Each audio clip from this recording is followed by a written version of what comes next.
everyone, in today's video I am going to walk you through how to change your password on Luno. Now, changing your password on Luno is a security measure you can take to protect your account. Here's how you can typically do it. First of all, to access your Luno account through the mobile app or the website, you need to look for settings or profile or account or even a similar section. Then within the settings, locate the security or security setting option. Now look for an option labeled change password, update password, or something similar. Now you need to enter your current password for verification. Then you can now enter your desired new password. You have to re-enter your new password to confirm it. Then you can click save, update, or a similar button to save the changes.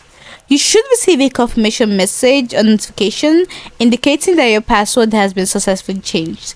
After a password change, it's good security practice to log out of all devices and log back in with the new password. Hope you found this video helpful. If you did, don't forget to like, subscribe, and comment down below. Thanks for watching.